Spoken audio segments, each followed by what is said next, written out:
opportunities and make them open, like gifts or books or your mind, they're not much use unless you open them. I've just finished ordering my groceries at Pick n Pay online. The magic of e-commerce is that it's safe, secure, and I get to go shopping without actually going shopping.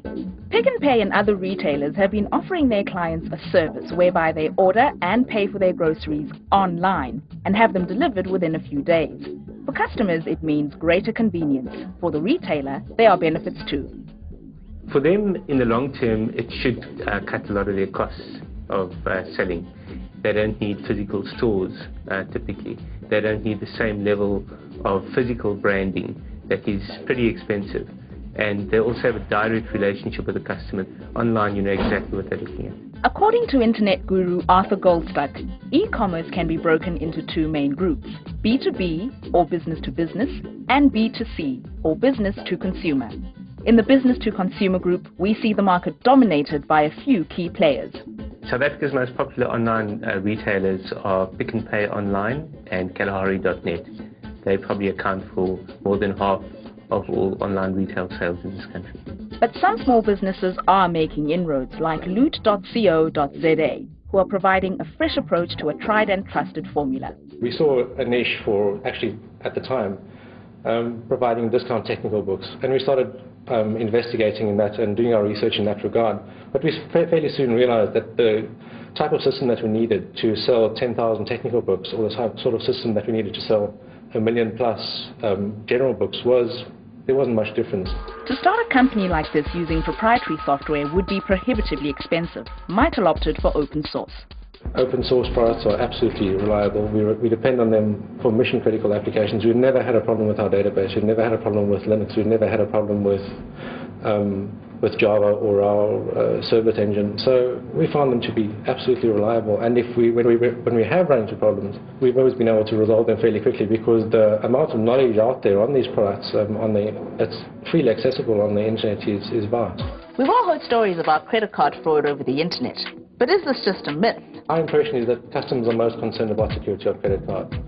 And when you pay using a credit card on our site, we make it clear to the customer that it's a secure transaction. We encrypt our transaction with SSL using a thought certificate.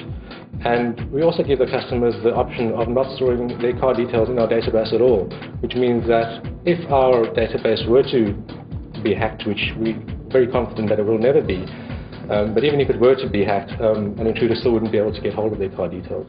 Do South Africans spend a lot of time and money online? No, South Africans don't spend as much time shopping online as, for example, Americans. They spend a lot less money and a lot less time, and the reason for that is simple. Our connections are just too slow, and the online experience is very poor compared to in the United States. There are 3.5 million people with internet access in South Africa, but only 250,000 of those do online shopping. That's not a very big audience, and it's being split amongst the various services. They're all competing for the small target market, and there isn't a lot of profit to be made out of an audience of 250,000 people.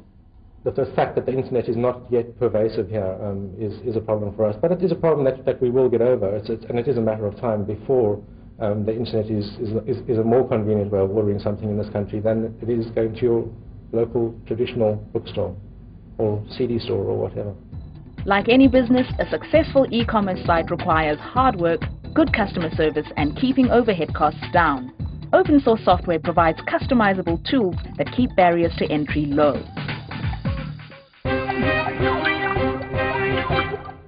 Her name is Amanda Joseph, and she is from 7C. She's assistant administrator, and she's most welcome in our studio today. Tell me when you first decided that the Geek's Life was for you. I think it was about 5 years ago when I started as a web developer. Basically at that point I was using proprietary software, and it was only a couple of years later that I was introduced to OSS through my brother. He installed Linux on our PC at home, and that's how I started getting involved with it. And how did you find the transition? It was difficult at first. I think the learning curve happened when I joined 7C Computing 3 years ago, and after being exposed to OSS, decided that I needed to change careers, and decided for a more technical Linux career instead. Okay, and now you're a system administrator. Ooh, what does that mean? That basically means that we install Linux servers for small businesses that look after their business IT functions such as email and internet and antivirus scanning, and I basically support that and look after those boxes. How does OSS kind of enhance what it is that you do? Well, basically being able to, stick your head under the bonnet and seeing what's actually going on. So you kind of look at the mechanics as opposed to just trying to run the surface of the operating system? Absolutely. And you use open source in a business that makes money? Yes. We keep meeting people who tell us about how cost-effective and how adaptable the software is. I mean, why do people buy proprietary software? A lot of people don't know of any alternative. I know that when I was a web developer, I didn't know of any alternative. I thought that, Microsoft and Windows applications was all that there was available. And I think creating awareness is helping people to realize that, there is other stuff out there that they can use that will meet their requirements just as well and will, not cost them as much. Great to meet you. Thanks so much for coming in. Fantastic. A lot of people have asked us for the entire series on DVD, which is a bit twittish, as we haven't actually finished filming it yet. But never mind, we'll get to you in a minute. You should learn to eat with a fork. But go to our website, goopensource.org. You can find out everything, including ordering your very own DVD set, all 13 episodes, and there'll be some more bits and bobs, probably some bonus bits. You might even hear me swearing. Mark Shuttleworth will be doing it after the break. Now, music on your PC is not a new thing. There are many ways of using it and managing it. Check this out from Shutters. All right, all you home DJs, today's your chance because we're doing it with Rhythmbox.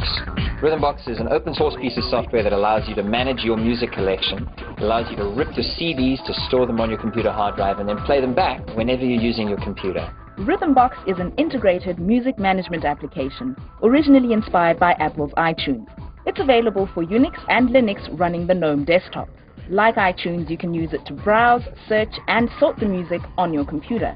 It supports just about any music format, be it MP3 or Rock Vorbis. Convert your CDs to one of these formats and set up your own playlists. You can even use it to tune into internet radio stations. So all of you now have African rhythm and you have your music on your PC. Set your PC and your music free with free software. Join us again next week when we'll be doing it again. He's got rhythm. Yes, he has, old Marky Mark. Fantastic. Give it up like an astronaut. Remember our website if you want to find out more about Rhythmbox, things like where to get it, how to use it, or anything else about it at all, ever. But now for something really hot. Well, it's really hot if you're an accountant, because accountants are crazy. They've got the double entry system.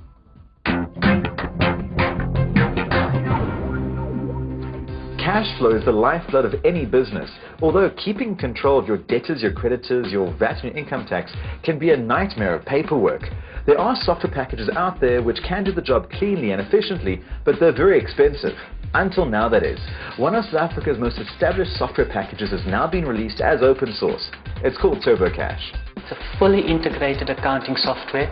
It fully caters for debtors, creditors, stock control, invoicing, cash book, reconciliations.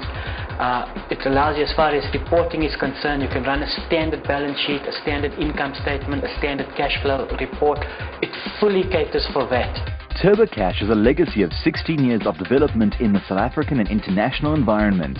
It is used mainly by small and medium-sized businesses, although it can be scaled to quite a large organization. There are users out there that have up to 7-8 users using TurboCash at the same time. I have people where they do in excess of 200 invoices daily. And then on the other hand, I have other users that do just like one invoice daily. Plugins, some of them developed by other software vendors, provide further functionality, such as internet banking and wide area network support. The company runs training courses and offers various support contracts for a fee. Alternatively, the website lists a host of independent consultants throughout the world. This could happen to you because there's an open source app for almost anything, even how to dress a formerly edgy comedian in stripes and browns. So that's wonderful. But go to the website because you can't believe the things that are out there. There are even websites for people who think that the new National Party is still new or in fact a party. So I'm going to go this way and jump off the cliff called